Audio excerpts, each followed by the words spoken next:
I'm your host, Rob Carbone. This is BD4. Barrett, some shake is big. Hits for three. That's alive. This is the crowd. Hang on to the roof. Goodbye. Anthony for three.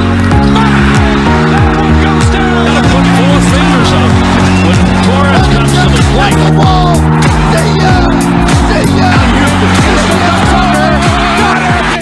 Yeah, man. So I'm watching Sunday Night Baseball tonight. Actually just ended. Very good. I'm so happy baseball's back. Just, you know, obviously not as just... What? Not just as a Yankees fan, I guess is what I was trying to say before I just vomited there. But just as a baseball fan, just being able to sit back and, you know, be like, oh shit, tonight's Sunday. I can watch Sunday Night Baseball to cap off the night. And so that's what I did. But that's, it's just like little things like that. It just makes you so happy that baseball's back. Jesus, the A's are still on their 13-game win streak. Yeah, up to 13 right now. They lost their first 6, dude. And they're just scorching hot. The Astros won their first 6, and then they got really cold. The ebbs and flows of the game. Hey, look at the Yankees. Looked like utter dog shit. Then we travel to Cleveland, take on one of the better pitching staffs in baseball. And we take 3 out of 4. A solid job in Cleveland. So you could probably already feel the more positive vibes that I'm letting off right now. But yeah, so I want to get back to what I said. I was just watching the Padres. Sorry if my neck is like ticking. It's because I'm trying to crack it if I'm like going like that. That's if you're watching instead of listening. But I was watching Sunday Night Baseball tonight. Padres and Dodgers. Very good game. It ended in extras. The Padres won. But like, they showed a really crazy stat during it. And I was, they were fucking showing, you know, we all know how like the direction baseball is headed in, where it's very, very strictly about the flash and the home runs now, right? It's home run or nothing. The ball's not being put in play nearly as much, but they showed a stat, and it was disappointing on the hit and run,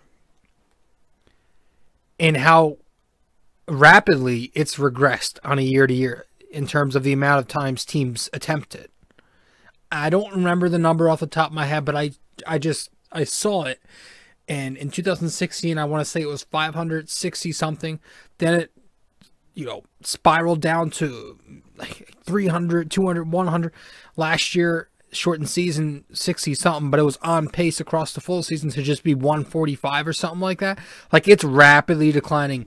They don't go hit and runs. And so we sit there, we wonder why the game has no action anymore, or not as much as we like. There you go. People aren't doing, like, we aren't doing the little things. The hit and run is becoming less of a thing. People, you know, players are not, they're being told not to steal anymore because it's not worth the risk. That's what the analytics say. And, you know, I just hate that, you know, Gary Sheffield had a really good point about this whole thing a couple days ago, maybe about a week ago, where he was saying that. He was saying how all the strikeouts and how they're glorifying the home run and launch angle is being preached, how that's been a turnoff to him, and he doesn't watch the game anymore because of that. And I get it, dude. It's hard to sit through and to watch these games where if they're not barreling up the ball, they're not even going to put it in play. It sucks, and you just wish that there were more guys in this league like Mike Trout or like DJ LeMahieu even. You know, guys who can put the bat on the ball and, you know, they don't just hit home runs, but they'll get the single, the double, the triple, you know. But, like, yeah, I mean, I was sitting there, I was like, wow, that's a big regression. The hit and run is not being, you know, we don't see bunting anymore. All these, you know, you wonder why there's less action. Well, there it is. There's a lot less action. There's not a lot going on because it's just pitch, hit, pitch, catcher catches it. I mean, the hits are home runs and the non-hits are strikeouts. It sucks, but yeah, I just wanted to bring that up because I thought that was an excellent graphic they showed. I would have never thought of that, like the hit and run. That's a big reason. That's action right there. That's really fucking. That's a lot of action, but that shit's just declined. I saw that number, 500, and it went like straight down to 300, like, and it just kept dropping. But yeah, it was a really good game though. You know, extra innings, tight ball game. Couple jams that San Diego pitchers had to work out of that guy Hill for San Diego. Couple 3-ball counts with the bases loaded. Had Kershaw 2-2. The next batter he had. By the way, I didn't know Kershaw was a 260 hitter. That's pretty fucking impressive. Speaking of good hitting pitchers, Madison Bumgarner.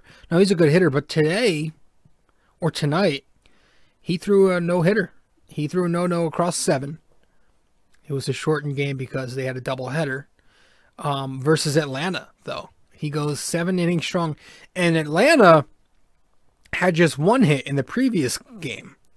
So they had 1 hit all day today. Two games, they had 1 hit. That's... I mean, I want to check because I feel like that might be backing up what I'm saying. I wonder if there were a lot of strikeouts in these games. Let me check. But that's got to be a pain in the fucking ass.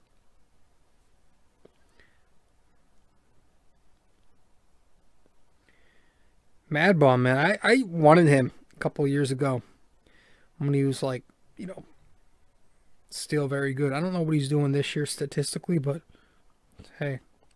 Yeah, so the first game, 1 hit, the Braves struck out. They only struck out 6 times in the first game. Let's see the second game. Mad Bum. Braves struck out 7. Okay, so that must have been a good game because, you know, it looked like the ball was being put in play. Both of those games. But yeah, he threw no hit. You know who else was on his way? I don't know if he ever finished it, but I know he was on his way to a no hitter the other night. Is, of course, Jay fucking Happ. Comes to the Yankees, you know, looks really good his first, you know, stint with us, and then it goes downhill from there. Especially his final year with us. Oh my gosh, was it only 2? I don't know. I don't care. But he threw. I know he was 7. I think he finished 7 1/3. Maybe he won 8. I don't know. But I took a screenshot when he was like 7 innings in.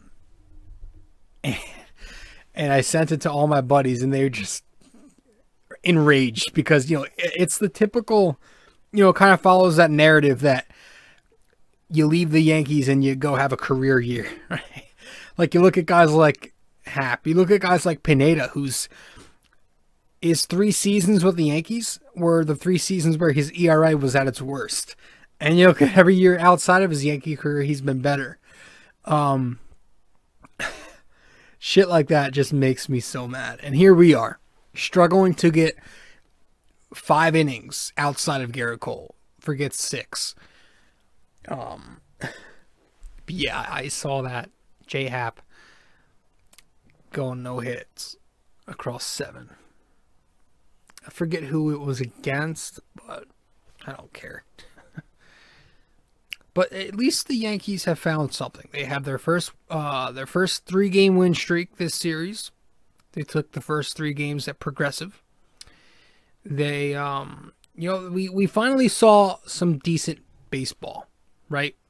That's all we were looking for heading into the series was, could they play competent, solid, fundamental baseball?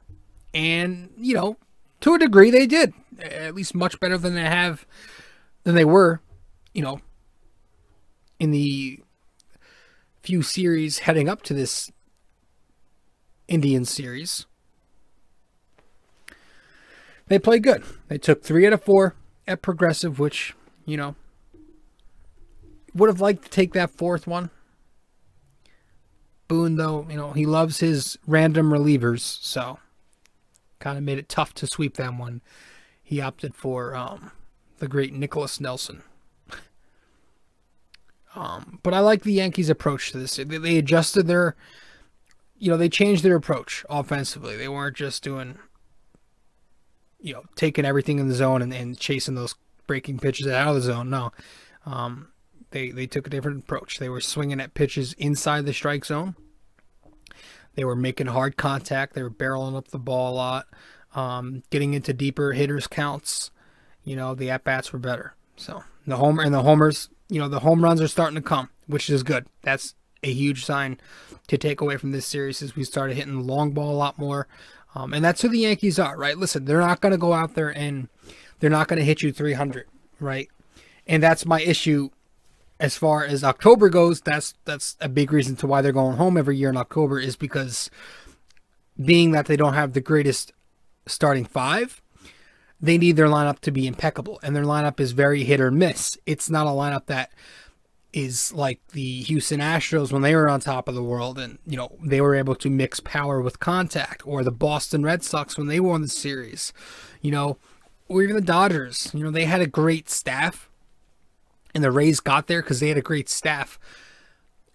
So the Yankees, while they're not exactly hitting the ball, you know, all around the field and hitting at a high clip, as far as the regular season goes, you can get by mashing home runs and only homers, right? That's how they've gotten by for years in the regular season. So it was just glad to see that come back, because we were getting nothing. I mean, we were getting nothing from this team offensively more times than not heading into this series. But here we go. We score a bunch of runs against Cleveland pitching, who's, again, they got a good staff. They got a pretty good staff. And it's not just Bieber, so let's get rid of that narrative. They have a really good staff. We took care of Savali. We took care of Bieber himself, but we took care of the other kid. Logan Allen may not be amazing, but the kid in Game 4, that stick figure, we took care of him. He's a pretty talented pitcher. They were talking him up, so it was good. We made some adjustments, and we did good. You know, first of all, Boone shook up the order. You know, he shook things up. I say shuck. He shook things up.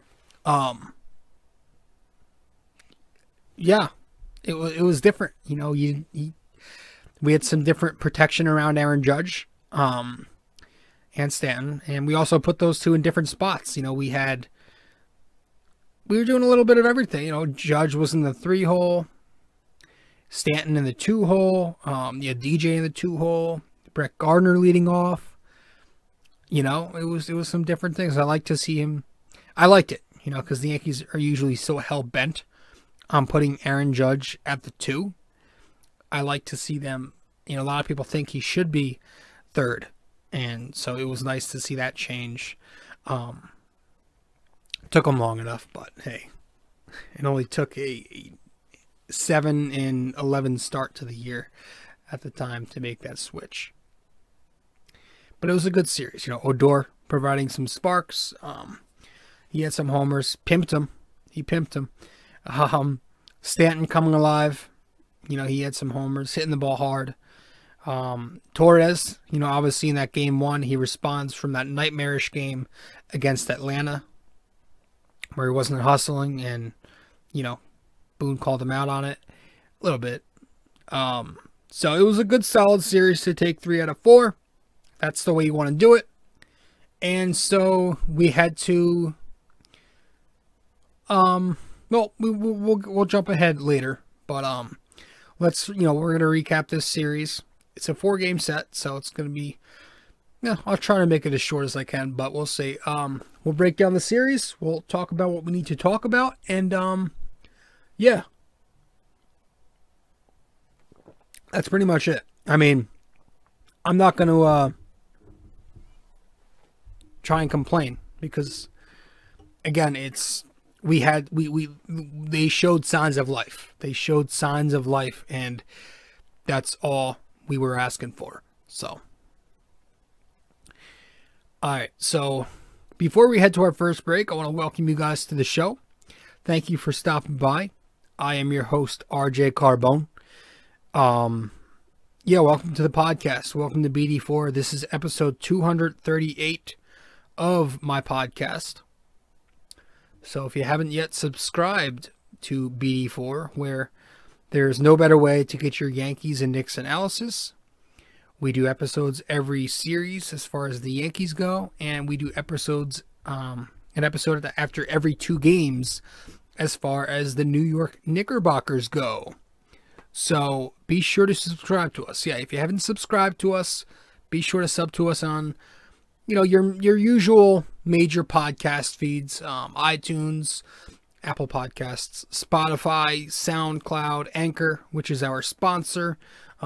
You can watch us if you want to watch the podcast. The video version is up on YouTube, and there are many more platforms. It's over a dozen. If you want to find all those platforms to where to subscribe to the podcast on, and if you want to follow me on social media, and if you want to subscribe to my blog, I write recaps on every Knicks game and every Yankees game. Be sure to do all that. You can find all that information I just mentioned on my link tree. So if you go to my link tree, linktr.ee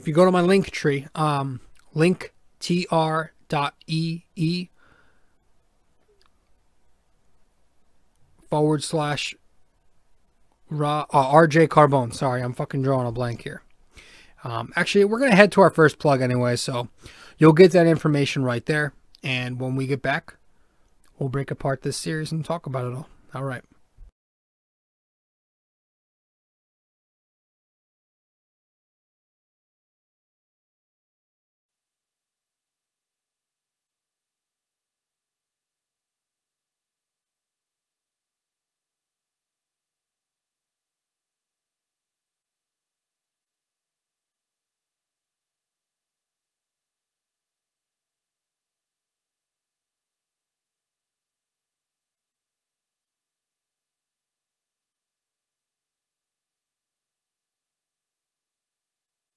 Hey fellas, so really quick before we get back into the show, I do want to remind you that if you haven't yet subscribed to this podcast, or subscribed to my blog, or followed me on social media even, you can do all that by going to my link tree.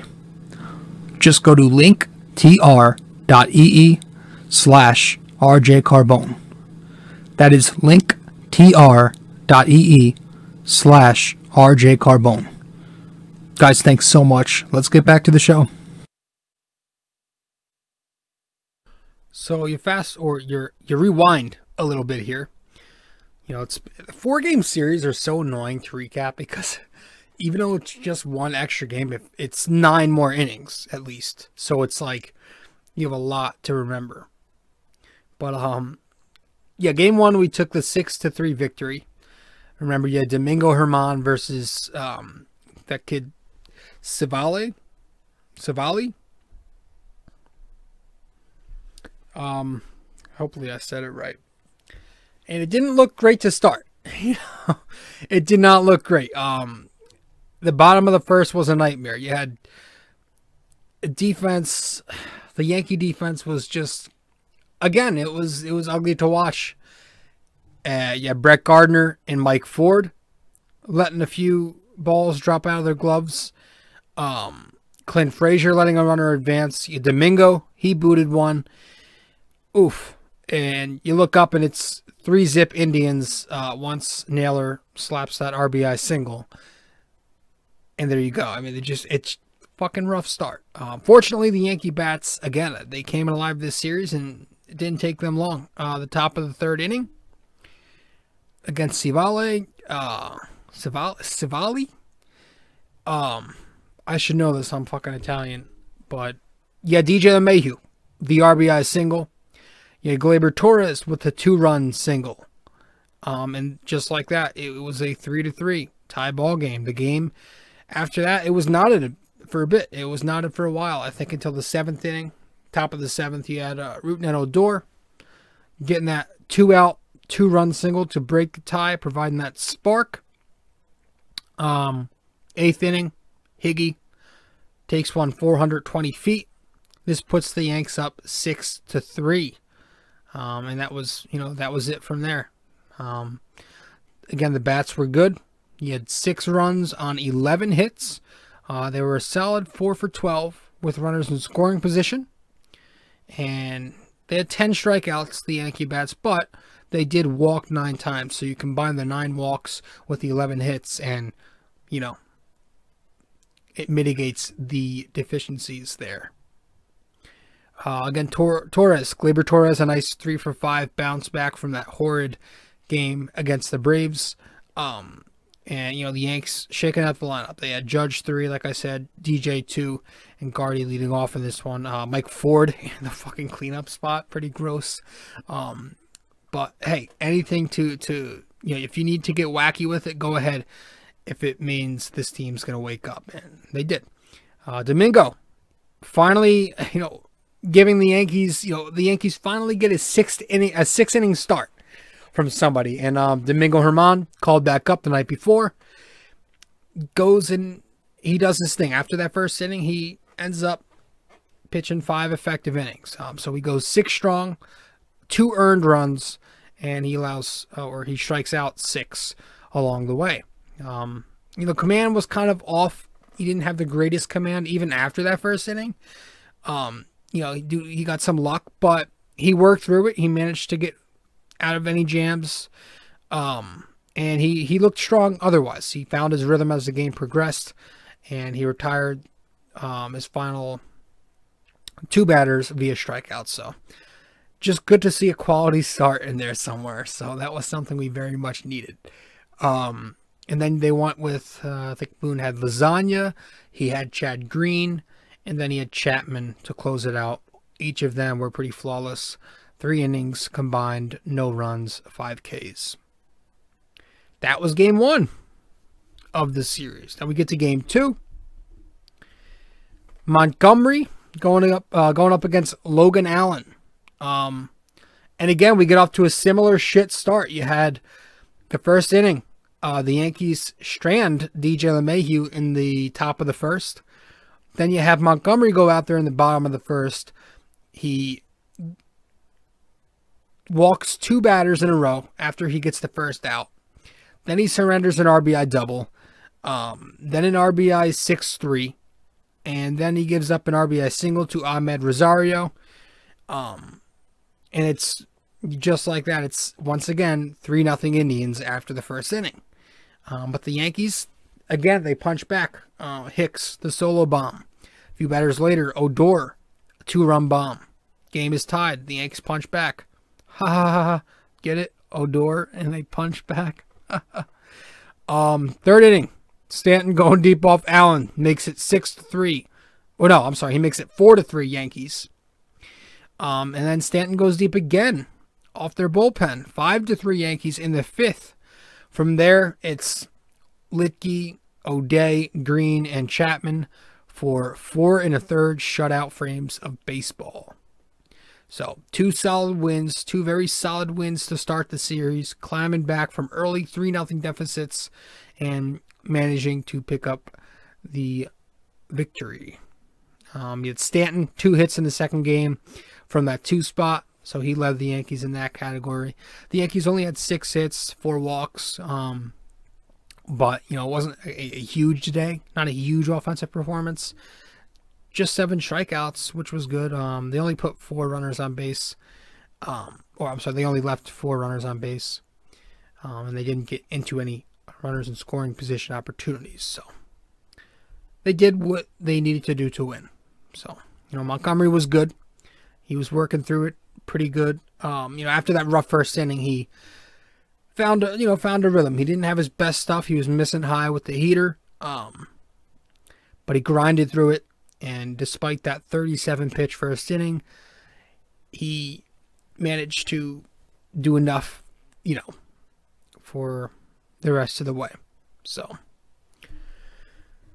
must have, I wish they would have let him finish the 5th, but ends up going just 4 2/3.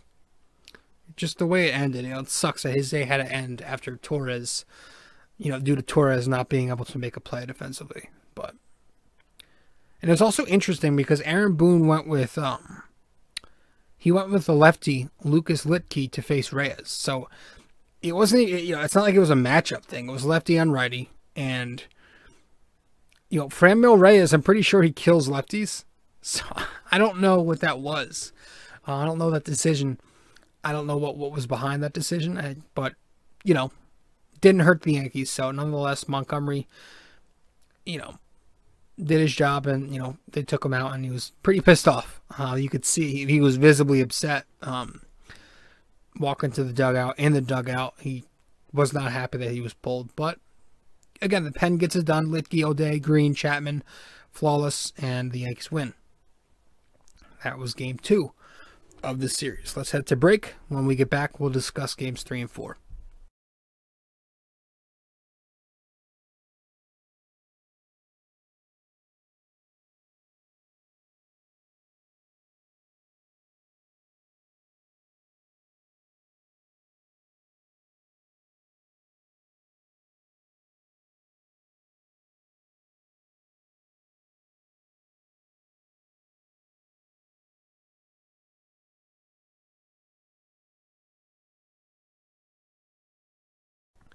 Okay, so that Orioles 13 game, or the Athletics 13 game win streak was actually snapped by the Baltimore O's tonight. So I just saw that in the headlines. Looks like Curry's going off again. He had 37 tonight against the Kings. So is he going on another tear?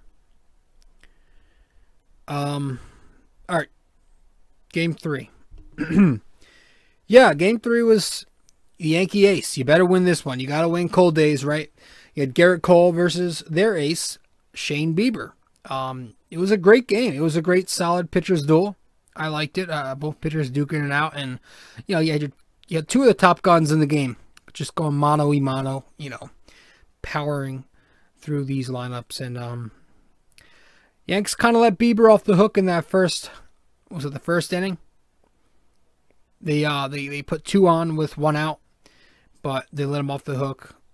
Glaber, Gio striking out to end the frame. Kind of reminded me of that Glasnow game from earlier in the year, where they had him on the ropes a couple times and they couldn't come through. But fortunately, we managed a way to muster up just enough runs to win this one. The game had no score for about 3.5 innings, and Cleveland was even the first to put some runs on the board. He had Jose Ramirez with the big triple in the bottom of the 3rd. Hicks kind of played it poorly off the wall. But then you had Rosario bringing him in with a base hit off Garrett Cole to make it 1-0 Cleveland after 3. But the 5th inning, the Yankees strike back, and they get just enough to pick up the victory. You had Aaron Hicks. You had Root Netador. Once again, both of them going deep in the same inning. Nice little tandem they've got going. And, getting Cole's back to put the Yanks back up 2-1. And Cole has their backs. He goes out there in the 5th, and he gets a shutdown inning like aces do. Ends up going 7 strong, just 3 hits, just 1 run, and 11 strikeouts. The guy's insane. Better than DeGrom. What? Wilson and Lasagna pitched the final 3 frames of this one, and they do their jobs. On the flip side, you had Bieber going 7 innings, 2 runs, and striking out 9 Yankees. He tossed about 120 pitches, almost. You had Kay on the broadcast almost having a stroke because of it. But hey, that's their ace. That's their guy. They got to ride with him as long as they can possibly do it, because he's far and away the best pitcher on that staff. Both pitchers were actually kind of off early on. They didn't really have their stuff. You had Garrett Cole trying to work through the first couple of innings with his fastball command not exactly being where he wanted it to be. He was trying to paint the black with it, but it was a little more in than he had planned. But again, he worked through it. He and Kyle continue to work really good together. They work very quickly together. There's a good rhythm out on the mound with Cole when he's with Kyle Higashioka versus when he's pitching to Gary Sanchez, who, is clearly Not going to be catching this guy much this year, despite the Yankees trying to make it like it's not a personal thing, but it clearly is. And on the flip side, the Yankee bats, 5 hits, 4 walks, 13 Ks, 0 for 5 in scoring position, but it was enough. It was enough. DJ was 0 for 4 though, and he earned himself a trip to the bench for some rest on Sunday because of that. So, and it's Sunday as we speak, as we record. It is a Sunday night, April 25th. So keep that in mind. As you're listening to this, it's probably Monday the 26th. Game 4, 7-3. The Indians take this one. The Yankees lose by 4 runs. Yeah, I mean, whatever. It's hard. It's incredibly hard to pick up a 4-game sweep against any team. But yeah, Jameson, Taillon, and McKenzie, blanking each lineup through the first 3 innings. McKenzie, I think he blinks first. Top of the 4th, he lets up pitch middle to Gio. He takes a 2-run blast to center field. And then later in the frame, you had Mike Ford with a solo knock. 3-0 Yankees. So the Yankees now have the 3-0 lead, which they end up fucking blowing. Jameson Taillon cannot get the old shutdown inning, in the fucking bottom of the 4th. He lets up the RBI single to Rosario. Then Franmil Reyes with the momentum shifting, back-breaking 3-run blast to make it 4-3 Cleveland. So the Yankees now blowing the 3-0 lead. 4-3, they were down. Nelson comes in as the first in relief, and he was basically the human white flag, taking hits just to save Aaron Boone some arms for the next series. That's pretty much, it was a punt day after that. After the home run was surrendered from Taillon, it was a punt day from there. Boone just went with the guy that the Yankees knew they were going to send him down, and, in the 5th, he walks Hedges, then tosses a wild pitch. Hedges goes to second, lets up a single to Hernandez. Jose Ramirez gets the sac fly. It's 5-3. In the 6th, Nelson goes back out there, tagged for 2 more runs. Triple to Reyes. Luplo the RBI double. Hedges the RBI single. 7-3 Indians. Before you know it, and that was the game from there. He was just leaving a bunch of changeups middle, and his fastball kept getting shelled. So they send him down, and they're going to call up Deivi Garcia, if they haven't already, for tomorrow's game. And as you're listening, tomorrow is today, Monday night. But at least he can't go to Nelson anymore. So, do the Yankees just, pick names out of a hat every year? Who's going to be the random bum that we just pick to go to in these high-level moments? Every year it's one of these guys who just come out of nowhere, that these no-names that everybody knows aren't the most talented, but they throw them out there and they make up some bullshit spin that they like something. And, he has a hard fastball, and his changeup's nice when it's on, but when is the big thing? When depicts your consistency as an MLB player. And this guy had an ERA, north of 9? But other than that, at least Jameson Taillon, he looked good for a bit. First 3 innings were really good. But in the end, it was another outing where he was not able to finish off those 2-strike counts. That's been a big thing. He gets batters to shoot to 2 strikes, and he cannot figure out a way to finish them off. I think the fastball, kind of got to him. It was his best friend in that 3rd inning where he struck out the side with it. But then it became his worst enemy in the 4th inning. When he started depending on it a little bit too much, he got beat with it 3 times in that 4th. He just pounded it way too much, and the Indians obviously knew what he was doing, and they jumped on it. I was also reading about Taillon's ERA, inning to inning, and in the article, it was some Yankees blog, it says the first inning he's got a 0 ERA this year. The next 2 innings he's got a 4.50, and then it jumps all the way up to a bloated almost 20 ERA in the fourth inning. It's one of those things where it's probably the second and third time through the order that's been his biggest issue. The stuff is obviously there, right? He has the stuff. He's got great movement on some of his pitches.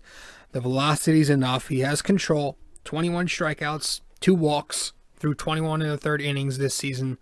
But if that trend keeps continuing where he's not being able to go deep into games because, as soon as that lineup card turns, it changes. Is he better off as a long reliever, right? Is he better off, pitching so he doesn't have to go more than 3-4 innings? Out of the pen. That would kind of be a disappointment considering this is a guy we traded for to be a starter. Listen, lots of Yankees fans were hyping this guy up. He's going to be this number 2. I tried to temper my expectations and tell you guys gotta calm down.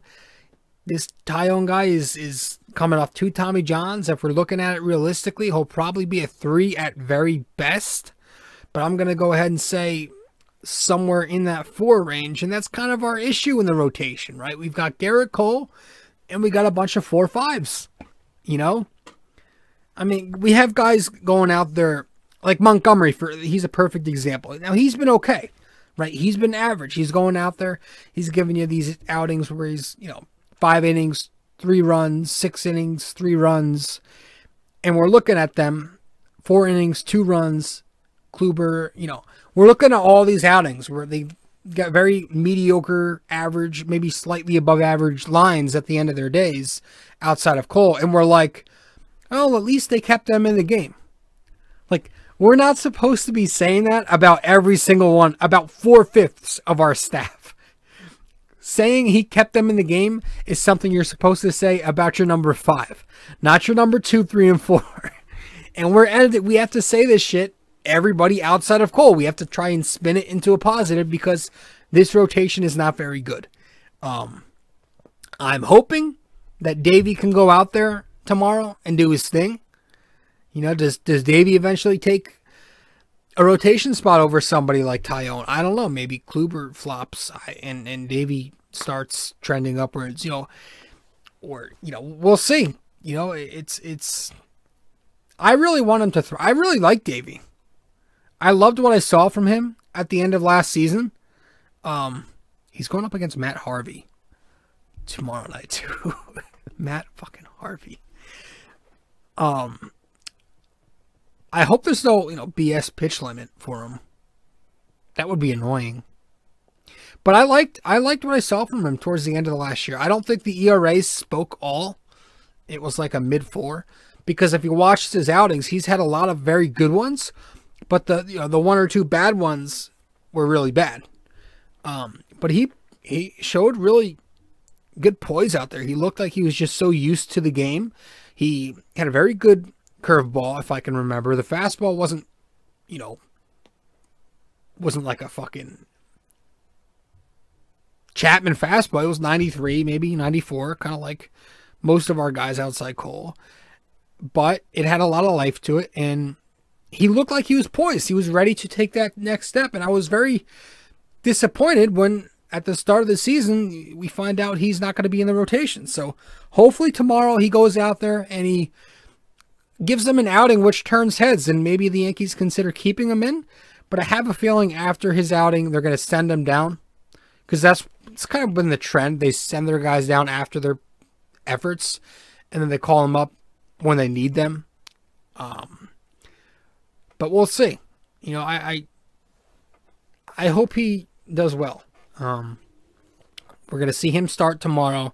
We'll probably see some lasagna tomorrow night at some point. Probably the first in relief.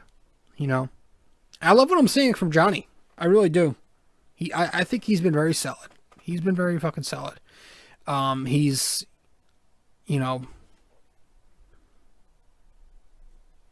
pitching. He's got a 1.35 ERA this year. I mean, he's being used in high leverage moments. and he's thriving in it. He's finally instilled some trust in the Yankees. Matt Blake must have worked with him in the offseason because he's throwing that four-seamer a lot less, which is great because that pitch, it was triple digits, but it was flat as an arrow. And his best pitch is the two-seamer or sinker or whatever you want to call it. And it's, that one sits at 97 to 100 as well. So it's just as hard. But it's got life. It's got a lot of cut or a lot of tail and a lot of sink to it.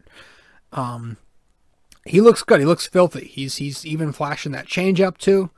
The changeup's the Matt Blake thing. He's got all these Yankees throwing that pitch a lot more this year. But yeah, you could see the difference. Lasagna's changing it up. He's not throwing that heater, that four-seamer as much, and he's going with a two-seam sinker a lot more. Tweaked. I was reading another, in that same blog. I think it was a different article on Johnny Lasagna where he's tweaked his mechanics a bit and his delivery to make it a little bit. The extension is a little closer to the plate to make it. His stuff plays faster because he tweaked his mechanics with Blake, and fucking it's paying off, man. He's got a 60% ground ball rate, which is 9th amongst pitchers with at least 10 innings this year. So he's keeping the ball in the park.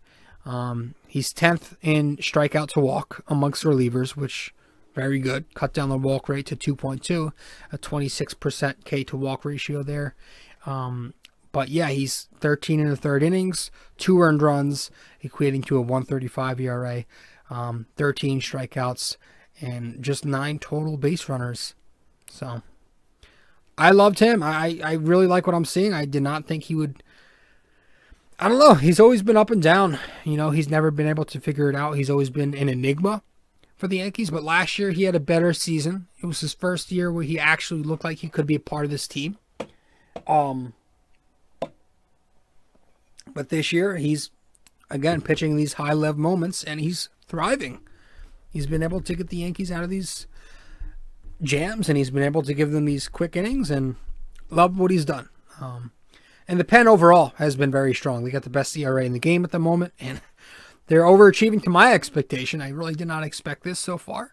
Yet, even bulk guys like Sessa have been impactful. Chapman looks as good as he ever fucking has.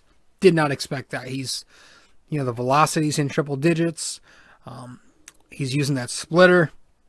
That splitter's filthy. Chad Green looks very sharp. Guys are collectively stepping up without Zach Britton, and you gotta love that. Even Justin Wilson has been good. So I like it. I love the job Lasagna and the bullpen has done. So that's that. Tomorrow is tomorrow. Well, tomorrow's today as you're listening to this. But hopefully DJ, that day off helped him. And maybe, facing some Baltimore pitching will get him going a bit.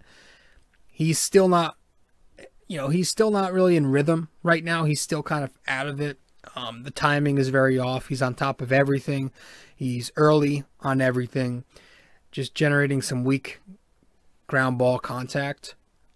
So it'd be really nice to get him to show up soon.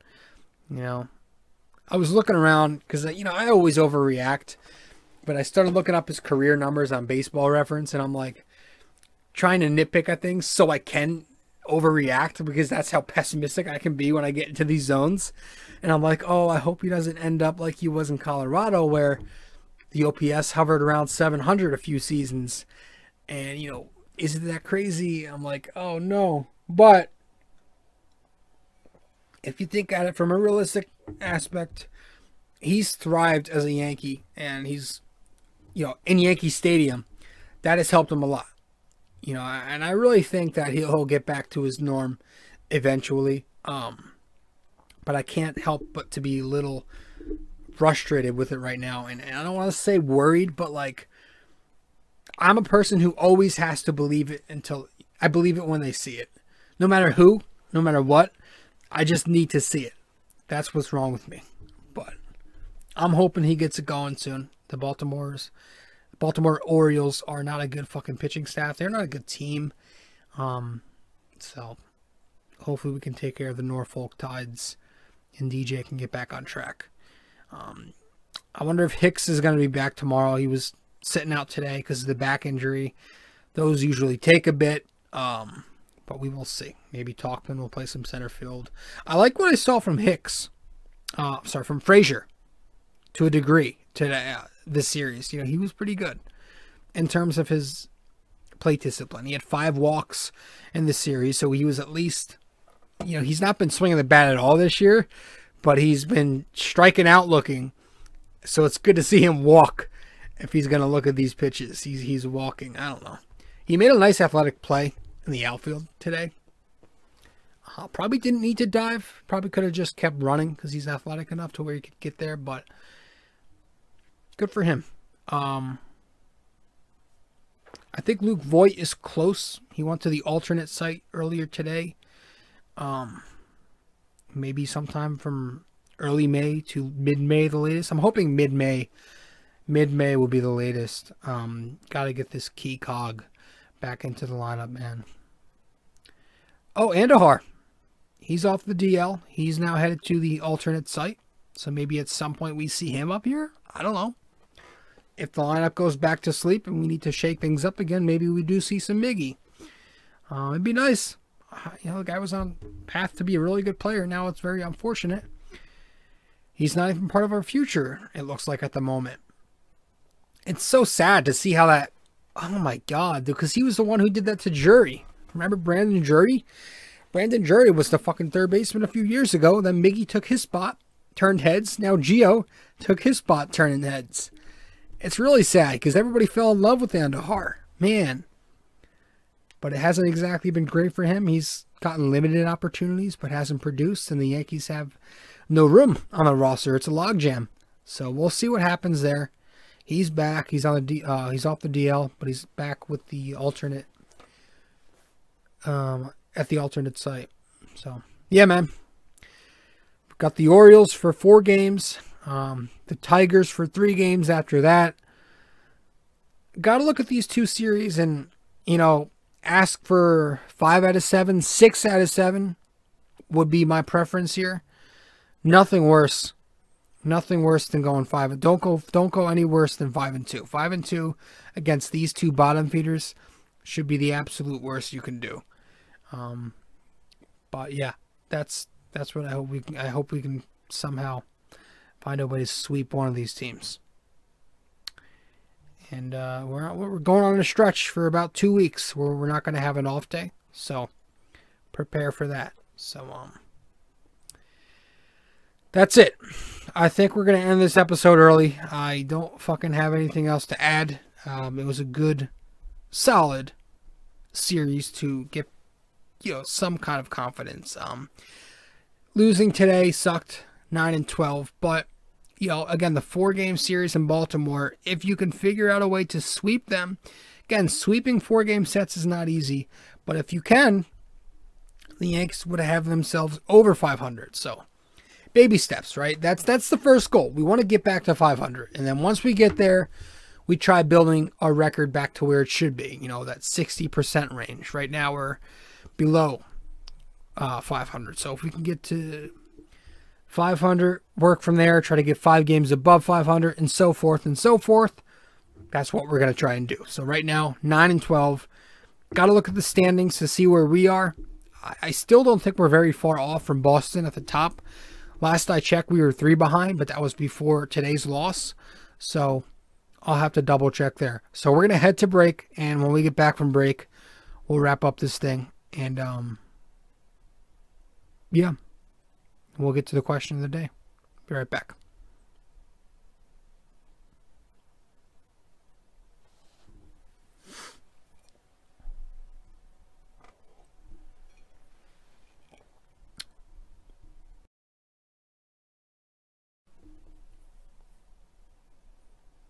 Trying to figure out why this isn't connecting. So this software I use is very slow. We're gonna have to do something different soon because this is a joke. But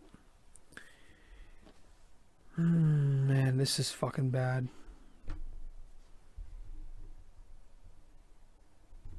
All right.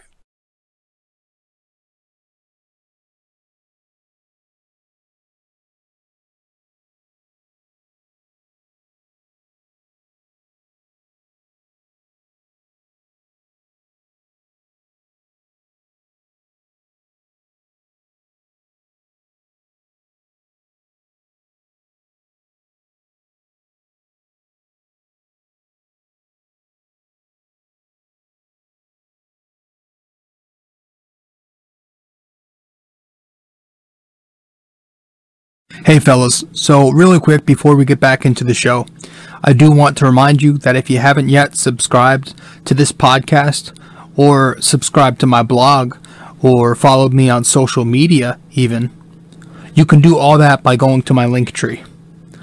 Just go to linktr.ee/rjcarbone. That is linktr.ee/rjcarbone. Guys, thanks so much. Let's get back to the show.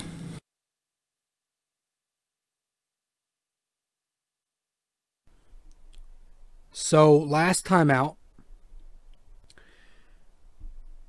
we were obviously discussing the Knicks.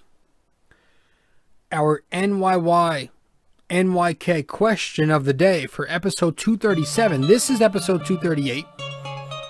But for 237, I asked you guys, true or false? Aside from Frank Ntilikina, R.J. Barrett is fluent in French. Was that true or false? Aside from Frank Ntilikina, R.J. Barrett is also fluent in French. The answer to that is true. I actually did not know that. He was fluent in French. So there you go. But for 238, episode 238 of the podcast, tonight, or as you are listening to this, whether that be in the afternoon or the morning, afternoon, or night, our question of the day for this episode 238, brought to you by Anchor. Which Yankee held the record for most consecutive seasons with 100 RBIs? Okay? Which Yankee held the record for most consecutive seasons with 100 plus RBIs? If you want a hint, I'll toss you one. He was later on tied by Jimmy Fox. Jimmy Fox tied that record later on. But which Yankee was it to initially set that record? All right. So let me know the answer on Facebook, Instagram, or Twitter, or comment the answer once I publish this podcast on my social media. Guys, thank you so much for tuning in. I appreciate it. If you haven't yet subscribed to this podcast, BD4, be sure to do that right now. You can find BD4 on all the platforms that you get your podcast on.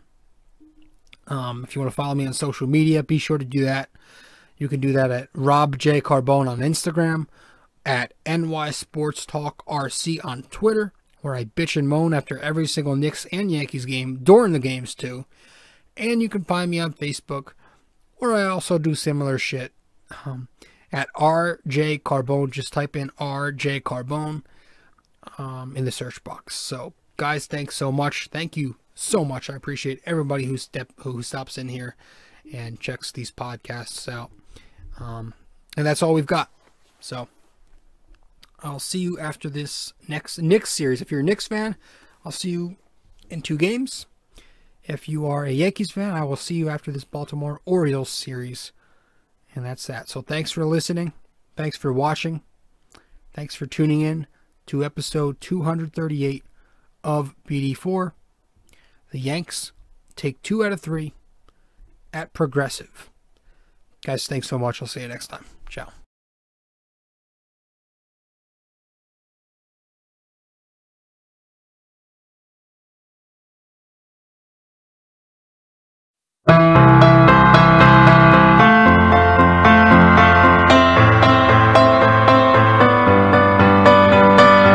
This podcast is sponsored by Anchor.